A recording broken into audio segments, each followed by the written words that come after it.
Hello everyone, welcome to my channel. तो अभी अब हम बात करते हैं हमारी कम्युनिटी के अंदर जो 10 लेसन है उसकी नेक्स्ट डिजीज की। डिजीज नहीं है, ये केयर है एक तरीके की कि चाइल्ड केयर कैसे की जाती है। तो हमारे टॉपिक का नाम ही यही है, केयर ऑफ चाइल्ड। तो इसमें हमारा बताया गया है it's the customary of divide childhood the following age period. तो अभी जो हमारा बचपन होता है उसको कुछ एज पीरियड के अकॉर्डिंग इसमें डिवाइड किया गया, बांटा गया। तो सबसे पहला जो हमारा पीरियड होता है उसे बोला जाता है इन्फेंसी। तो ये जो पीरियड होता है, ये 1 साल के अंदर के एज का जो बच्चा होता है उसे इन्फेंसी एज पीरियड बोला जाता है। ठीक है, नेक्स्ट हमारा आ जाता है नियोनेंटल पीरियड। तो वही नियोनेंटल पीरियड होता है जो पहले 28 दिन का की जो लाइफ होती है, पहले 28 दिन का जो बेबी होता है तब वो केयर दी जाती है, तो वो नियोनेंटल केयर बोली जाती है और नियोनेंटल पीरियड से बोला जाता है।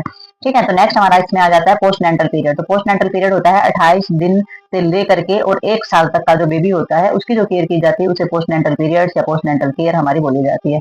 ठीक है, प्री स्कूल एज में कौन सा आ जाता है, 1 से 4 साल का जो बच्चा होता है वो प्री स्कूल एज के अंदर आ जाता है। स्कूलिंग एज हमारी आ जाती है 5 से 14 साल तक की है, वो हमारी स्कूल एज के अंदर आ जाती है। तो generally speaking of MCH services take care of the child up to the age of 5 year. तो सामान्य तौर पर जो हमारी एमसीएच जो सेवाएं होती है वो केयर प्रदान करती हैं जो बच्चे को, वो हमारे 5 साल तक के बच्चे को केयर प्रदान करती है। यानी कि उस टाइम क्या होता है, बच्चा होता है उससे आगे क्या हो जाती है, स्कूलिंग एज स्टार्ट हो जाती है उसकी। ठीक है, तो नेक्स्ट देखते हैं इसके अंदर हम।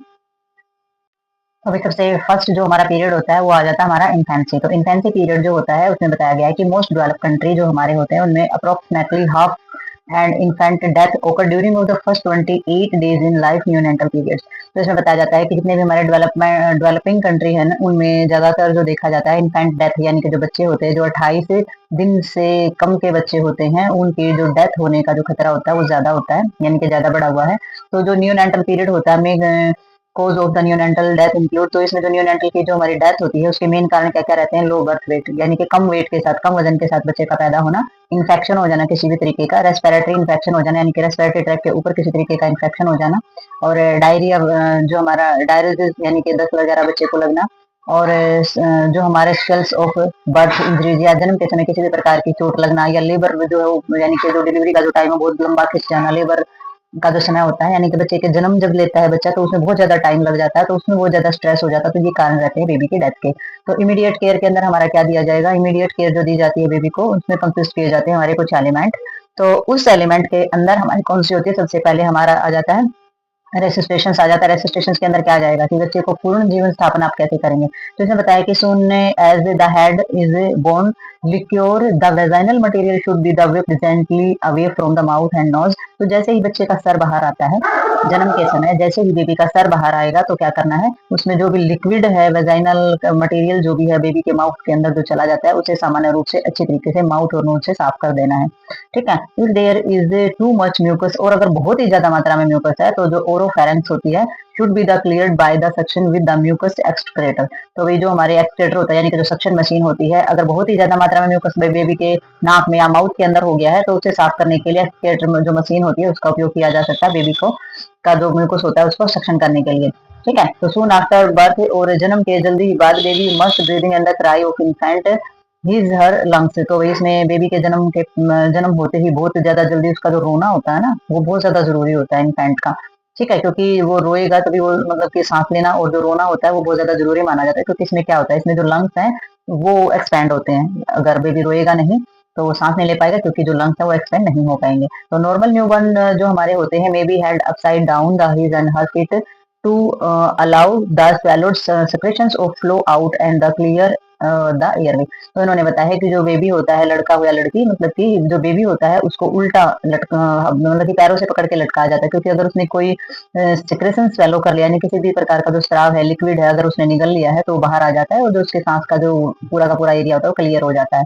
तो म्यूकस जो है वो ऑटोमेटिक बाहर आ जाता है जब बेबी को पैर पकड़ के उल्टा थोड़ी देर के लिए लटकाते हैं।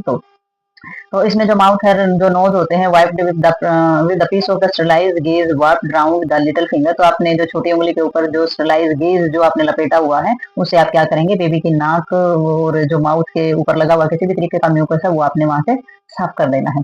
ठीक है, तो ये आपने करना है बेबी की जान बचाने के लिए, ताकि बेबी का जो है किसी भी प्रकार का रेस्पिरेटरी पे खतरा ना रहे म्यूकस की वजह से और माउथ में कोई लिक्विड जाने की वजह से। तो इसमें रेस्ट्रिक्शंस में आ जाता है become necessary if the natural breathing fail establish with A minutes. अगर 1 मिनट के अंदर अच्छी तरीके से जो हमारी नेचुरल यानी कि प्राकृतिक रूप से बेबी सांस नहीं ले पाता है, तो ऐसे केस में आपने एक्टिव करने सारी की सारी measure such of the repeated suction application. तो चीजें जो दवाएं होती हैं या किसी भी तरीके की जो चीजें अप्लाई की जाती हैं या सक्शन किया जाता है, सक्शन की रिपीटेड सक्शन का मतलब हो जाता है कि दोबारा से फिर से आपने सक्शन करना है, यानी कि एयरवे में अगर किसी भी तरीके का ऑब्स्ट्रक्शन है, म्यूकस है, कुछ भी बच्चे के माउथ के अंदर या नोज के अंदर स्राव चला गया, उसको साफ करना है ताकि बेबी जो है वो वहां से एयर पास हो सके और बेबी जो है जो नेचुरल ब्रीदिंग होती है वो कर पाए। ठीक है, तो ये हमारा यहाँ तक रहता है। जो आपने ध्यान देना, इमीडिएट केयर होती है बेबी के पैदा होते ही सबसे पहले उसका माउथ और नोज चेक करना है, उसमें किसी प्रकार का सक्शन होता है पहले तो उसे हाथ साफ करेंगे, जो गेज आपने लपेटा हुआ है उंगली पर, जालीदार पट्टी जिसको बोलते हैं वो लपेटा हुआ उसे साफ करेंगे। फिर बच्चे को क्या करना, आपने उल्टा जो है पैर पकड़ के लटकाना ताकि सक्शन वगैरह नीचे की तरफ आ जाए। फिर भी बात नहीं बनती है तो फिर जो हमारा एक्सक्रीटर जो सक्शन मशीन होती है उसके द्वारा सारा का सारा म्यूकस बाहर निकाला जाता है। ठीक है, तो नेक्स्ट देखते हैं इसके अंदर हम। तो अभी नेक्स्ट हम इसमें देखेंगे, नेक्स्ट हमारा इसके अंदर आ जाता है oxygen mask, intubations and assist respirations are the required. तो इसमें सारे के सारे जितने भी हमारे रिक्वायरमेंट होती है, ऑक्सीजन की रिक्वायरमेंट होती है, जितने भी हमारे इंस्ट्रूमेंट की आवश्यकता होती है वो हमारे लेबर वार्ड जो होता है उसके अंदर होने चाहिए। ठीक है, रिक्वायरमेंट के हिसाब से सारी की सारी चीजें हमारे इसके अंदर होनी चाहिए। Respiration equipments include oxygen. तो ये सारे के सारे हमारे ऑक्सीजन का जो भी सिस्टम होता है, बेबी को जो ऑक्सीजन की कमी होती है, रेस्पिरेटरी ट्रैक पे जिस भी चीज की जरूरत होती है, या फिर ऐसे हमारे जो इंस्ट्रूमेंट होते हैं जो कि सक्शन करने के काम आते हैं, एयरवे को क्लीन करने के लिए, तो वो सारी की सारी चीजों की आवश्यकता होती है। In the heart as stopped breathing for 5 minutes. और अगर हार्ट जो है 5 मिनट से बंद है, यानी कि वो किसी प्रकार की भी हलचल नहीं कर रहा है, हार्ट के अंदर किसी भी प्रकार की हलचल नहीं हो रही है या फिर धड़कन नहीं है, तो बेबी प्रोबेबली डेड। ठीक है, तो बेबी जो है बेबी की डेथ जो है वो हो सकती है। ठीक है, तो ये मतलब हानिकारक एक साइन और सिम्टम होता है हमारा। नेक्स्ट हमारा इसके अंदर आ जाता है एप्गार स्कोर। तो एप्गार स्कोर के अंदर हमारा क्या आ जाता है, this is simple method to evaluate the physical condition of the newborns and requires immediate and the careful observation of the 5 clinical signs. The apgar score is taken at 1 minute and again at 5 minutes at birth. तो इसके अंदर हमारा आ जाता है एप्गार score. क्या होता है, जो हमारा एप्गार स्कोर जो होता है वो एक तरीके का मेजरमेंट होता है जो बेबी की सारी चीजों को मापने के काम आता है। This is a simple method, ये बहुत ही सामान्य मेथड होता है और ये हमारी जो फिजिकल कंडीशन होती है बेबी की उसको मापने के लिए सही मेथड होता है, मतलब एकदम स्ट्रिक्ट मेथड हमारा पाया जाता है, जिसमें रिक्वायरी होती है इमीडिएट हमारा केयरफुली ऑब्जर्वेशन की जाती है बेबी की। तो उसमें 5 क्लिनिकल साइन देखे जाते हैं बेबी के। तो कौन कौन सी चीजें इसमें, जो एप्गार स्कोर जो होता है उसमें 1 मिनट पहले जो 1 मिनट होता है उसमें एप्गार स्कोर लिया जाता है, और लास्ट के जो हमारे 5 मिनट होते हैं, या लास्ट इन द सेंस की 5-5 मिनट के बाद फिर से हमारा एप्गार स्कोर किया जाता है। तो 5 क्लिनिकल साइन क्या होते हैं उसमें, बेबी की स्किन देखी जाती है, उसके सारे के सारे सेंस ऑर्गन्स देखे जाते हैं, बेबी को सुन रहा है नहीं सुन रहा है, वेट कितना है बेबी का। ठीक है, तो वो सारी की सारी चीजें इसके अंदर सारी देखी जाती है हमारी। एप्गार स्कोर जो है वो प्रोवाइड करता है immediate of the estimated of the physical condition of the baby. तो बेबी की जो शारीरिक कंडीशन है उसका सारा का सारा एस्टिमेट जो है वो इमीडिएट जो एप्गार स्कोर के अंदर प्रोवाइड कर देता है, यानी कि एप्गार स्कोर से हमें ये पता चल जाता है कि बेबी की कंडीशन क्या है। तो इसमें परफेक्ट जो हमारा स्कोर होता है वो हमारा 9 से 10 होना चाहिए, जो परफेक्ट स्कोर होता है जिसमें बेबी बिल्कुल सुरक्षित होता है। अगर 0 से 3 तक का हमारा इंडिकेट करा तो इसका मतलब बेबी जो है वो सिवियरली डिप्रेस्ड है, यानी कि बेबी को किसी न किसी तरीके की दिक्कत है या अवसाद है या फिर नुकसान है। A score below 5 indicate the need for prompt actions. और अगर हमारा एप्गार स्कोर जो होता है अगर वो हमारा कम है, यानी कि हमारा 3 से भी कम है, तो इसका मतलब क्या है, इसका मतलब ये है कि बेबी को केयर की जरूरत है, हॉस्पिटल केयर की जरूरत है। ठीक है, तो नेक्स्ट हमारे इसके अंदर आ जाता है केयर ऑफ कॉर्ड। तो there should be no hurry to cut the umbilical cords. One also should wait until the cord has stopped of the pulsing. तो इसमें जो हमारी कॉर्ड होती है, अम्बिलिकल कॉर्ड जो होती है उसकी केयर किस तरीके से की जाती है, तो इसमें बताया गया है कि जो अम्बिलिकल कॉर्ड को काटते टाइम बहुत ज्यादा जल्दी नहीं करनी चाहिए। ठीक है, तो आराम से कॉर्ड को काटना है आपने, बहुत ज्यादा जल्दी नहीं करनी है। तो should wait until the cord has stopped of the pulling. तो आपने क्या करना है, जो कॉर्ड होती है उसको बेबी की तरफ खींचना है। ठीक है, तो कॉर्ड को जब हम खींचते हैं तो should taken be towards the baby. तो हमारा जो जितना भी हमारा ब्लड होता है बेबी का, बेबी के अंदर आ जाता है, यानी कि 10 कम से कम 10 ml जो एक्स्ट्रा ब्लड होता है ना बेबी के अंदर आ जाता है। अम्बिलिकल कॉर्ड में जो ब्लड होता है वो बेबी के अंदर आ जाएगा 10 ml। ठीक है, और टाई कर देना फिर कॉर्ड को। तो नोट लगा देंगे 6 सेंटीमीटर और 9 सेंटीमीटर के बीच में नोट लगा दिया जाएगा, इसके गांठ लगा देते हैं ना जैसे उस टाइप से। तो वो कॉर्ड के अंदर जब टाई करते हैं इसको, तो umbilical cord use reef knot of the cut and cord से बिटवीन द क्लैंप। तो वहां से क्या करेंगे, नोट लगाएंगे और वहां पर कॉर्ड को क्लैंप करेंगे और फिर वहां से बीच में से कट कर देंगे। Care must be taken to prevent tetanus for the newborns baby.